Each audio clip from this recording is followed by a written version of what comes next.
Clickety-clickety. The compound eyes on an unstoppable soldier make up approximately 3/4 of his head. Hungry Jack could see the entire world around him at all times, even when he was focused on getting to me and Ingrid, who were hiding inside of Robbie Breeze's Ford Explorer. The poor old car took a beating from Hungry Jack's 2 spiked arms. Hungry Jack's head swiveled entirely around when he detected the movement of Robbie Breeze outside the doorway to the Del Vista Arms. Robbie Breeze was going to be easy prey. Robbie stood frozen. I screamed for him to run, but Robbie was not paying attention to me. I realized I was going to sit there and watch my best friend get killed if I did not do something about it. I scrawled up from the rear compartment and grabbed the latch of the rear passenger door.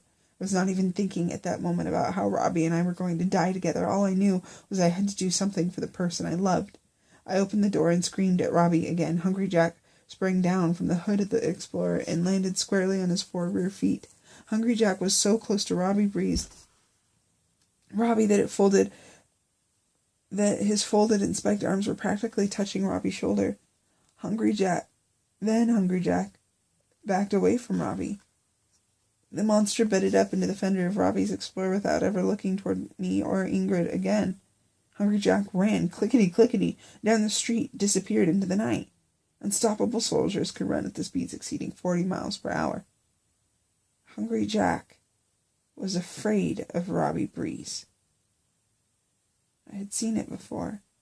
The first night, when Hungry Jack hatched out into the cornfield across from the tally-ho, he did the same thing. He ran away from Robbie Breeze. It was because Robbie Breeze was God to the unstoppable soldiers. We found this out later. Holy shit, I said. Robbie said. Robbie Breeze had still not moved from the spot I thought he was going to die in. Holy shit, Rob. I grabbed Robbie and hugged him. We stood there on the street holding each other. Ingrid curled her body around our legs, wagging her tail. Above us, all the Jungfrau looked down from his window. He regained his composure, but was still standing soaked in a puddle of his own piss. All the Jungfrau said, I might have known Dynamo was a queer too. Dumb, stupid, lucky queer kids. Robbie and I had to get out of there. Robbie Breeze and I had shit to do. And monsters to kill. On the roof again. Robbie sped all the way to Grasshopper Jungle. It turned out the things Robbie wanted to get from his apartment at the Del Vista Arms were some clean underwear and socks, his toothpaste, a plastic long flamingo, a steel spike coming out of his ass, and a grimacing lemur mask. Should have gotten some underwear too, I said. What if we end up having to stay down there? I don't know, Austin, Robbie said. Neither do I agreed. Nobody knew anything about what we should do. It was why we needed to get those last 2 reels of film from the roof of the Grasshopper Jungle. Dr. Grady McKeon told us to get those films. We had to get the films and go back down to Eden. Robbie and I both knew that it was not too late, that the infestation was still in its first stage. We still had time, and Dr. Grady McKeon said there would be instructions for what to do on the last reels of the Eden orientation series. Maybe Robbie and I could stop the unstoppable soldiers. Maybe Shan Collins would forgive me. Maybe the plastic flamingo would start shitting candy bars and vanilla ice cream out of its ass too. When Robbie rounded the turn onto Kimber Drive, his phone chimed. It was a text message from Shan Collins. Shan's text message to Robbie Breeze said, I hate you.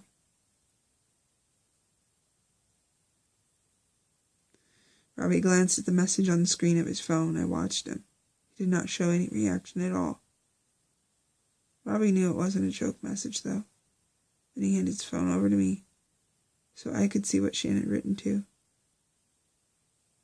I had a feeling you had told her about me and you, Robbie said. I said, I never lie, Rob. Shan asked me about it. I don't know what I'm going to do. Robbie sighed.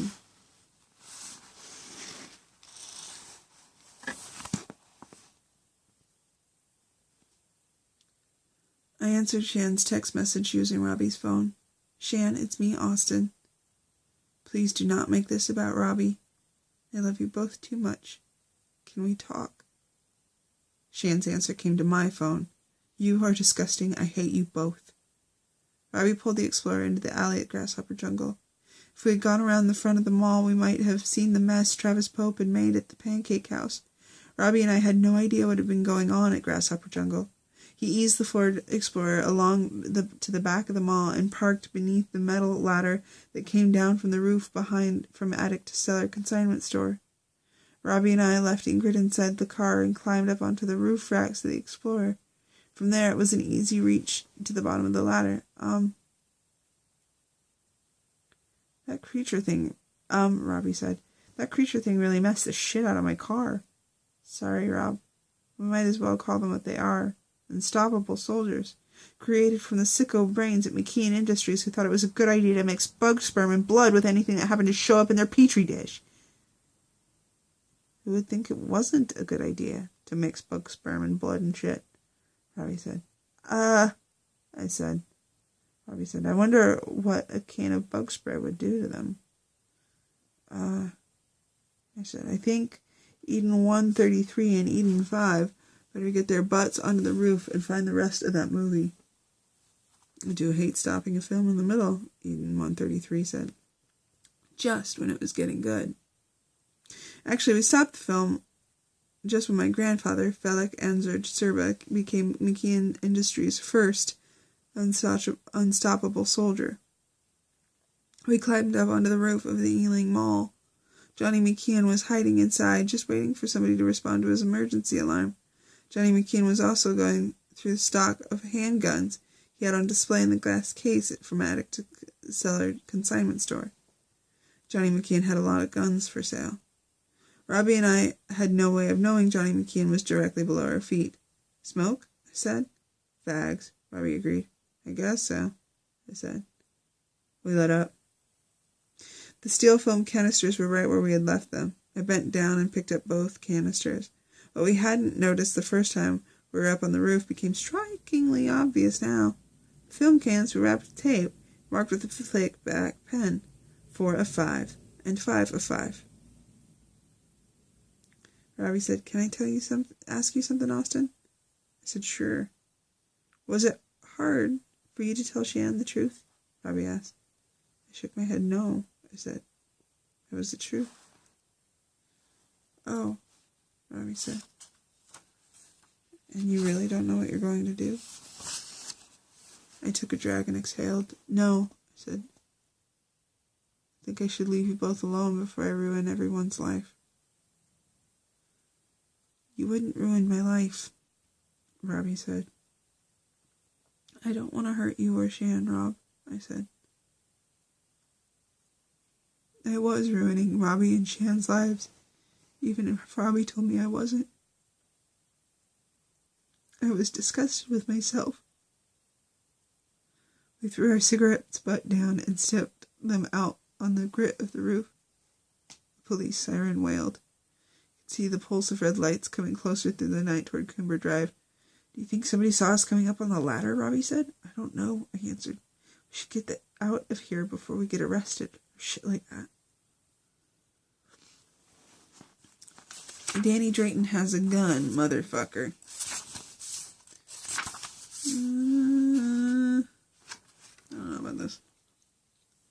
Johnny McKean turned off all the lights. He was inside from attic to cellar consignment store waiting for the coyote cry of the state patrol car that had been dispatched from Waterloo. The state patrol was responding to an emergency alarm when Johnny McKean rang when he saw Hungry Jack and the other unstoppable soldiers at the alley of Grasshopper Jungle. There was only one bored trooper in the patrol car. He sat behind the wheel. He was bored because he was coming to Ealing. Nothing ever happened in Ealing, and he figured it was going to be another pile of Ealing nothing crap from a false alarm and an abandoned business in a loser town. Ealing, Iowa, was the elephant's graveyard for American entrepreneurism. The trooper was now named Danny Drayton. It was a good Iowa name. Danny Drayton's skin was nearly translucent white, the sickly color of coconut center of a Mounds bar. He had absolutely no hair. Danny Drayton needed to take a shit. He hoped wherever he was heading to had a shitter that worked, and toilet paper too. Danny Drayton carried a pack of baby wipes in his patrol car for emergencies, like when he'd pull off to the side of the road and shit in someone's yard.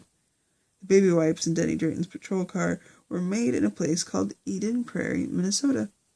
That is the truth. Danny Drayton chewed tobacco while he was on patrol. He held a plastic liter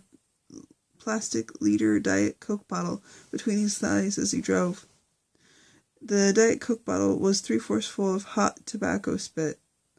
Iowa state troopers were not supposed to chew tobacco on the job, but Danny Drayton had a motto for just about every situation he encountered. His motto was, "Fuck that shit.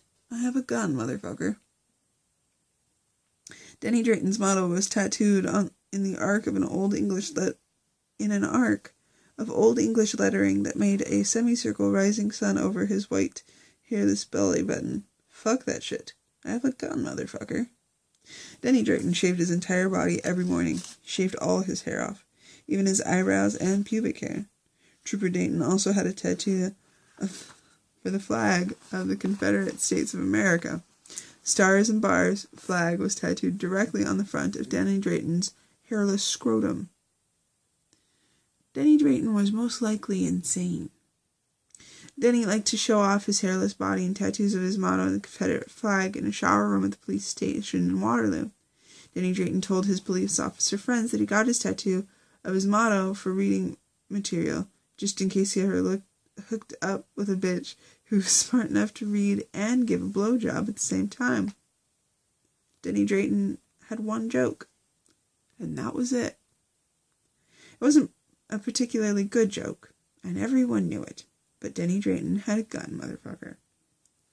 The 6-foot-tall praying mantis beast that used to be named Travis Pope lumbered out of the pancake house on his 4 clicking lower legs. He was a little groggy. Will Wallace had been exceedingly drunk, and unstoppable soldiers are sensitive to eating drunk people, and people who smoke meth, and shit like that. Travis Pope only wanted to find the swarm and go dormant with them overnight. Danny Drayton was just pulling into the parking lot. Johnny McKeon noticed the flashing lights through the glass front of his second-hand store. Johnny McKeon had a gun, a Smith & Wesson .5 Magnum. The gun weighed 6 pounds. The Smith & Wesson .5 Magnum could blow a man's head off. Pastor Roland Duff saw the lights of the Trooper Denny Drayton's patrol car too. Roland Duff had come back from Waterloo, where he had met a nice Christian man at the Tally-Ho. Roland Duff sat alone inside Satan's Pizza. He was eating a small sedan Preem. Roland Duff was exchanging text messages with his new friend. Roland Duff was very excited. He had an erection. Pastor Roland Duff and his new friend were flirting suggestively and arranging a date for Saturday evening. Roland Duff's new friend was named Sean Doherty. Sean Doherty owned a septic pumping business. He lived in a town called West Bazine, which was in Iowa. East Bazine did not exist at all. Sean Doherty and Pastor Roland Duff planned on meeting at the Waterloo Cinezar on Saturday evening. They were going to see Eden 5 Needs You 4. That was the plan, at least. Danny Drayton turned his spotlight onto the dark front of the pancake house. His keen sense of Iowa normalcy alerted Danny Drayton that something was not right. Windows were shattered. The front door had been torn from its hinges, and it looked like there were some bloody shoes and a belt laying on the sidewalk in front of the mall. "Something's not right here," Danny Drayton said. Danny Drayton spit into his Coke bottle and pinched another wad of black, moist tobacco from the can of the Copenhagen he kept pinned behind the patrol car's sun visor. He farted. Danny Drayton admired the smell of his own farts. "I really need to take a shit," Danny Drayton said. Then the Iowa trooper saw Travis Pope, an unstoppable soldier, moving with mechanical jerkiness through the debris field of blood, glass, clothing, and imitation maple-flavored pancake syrup. Danny Drayton opened the door on his patrol car. He spit onto the asphalt of the Ealing Mall's parking lot and then stood up, angling his spotlight so it would fully illuminate the strange creature in front of the pancake house. it was not a good idea.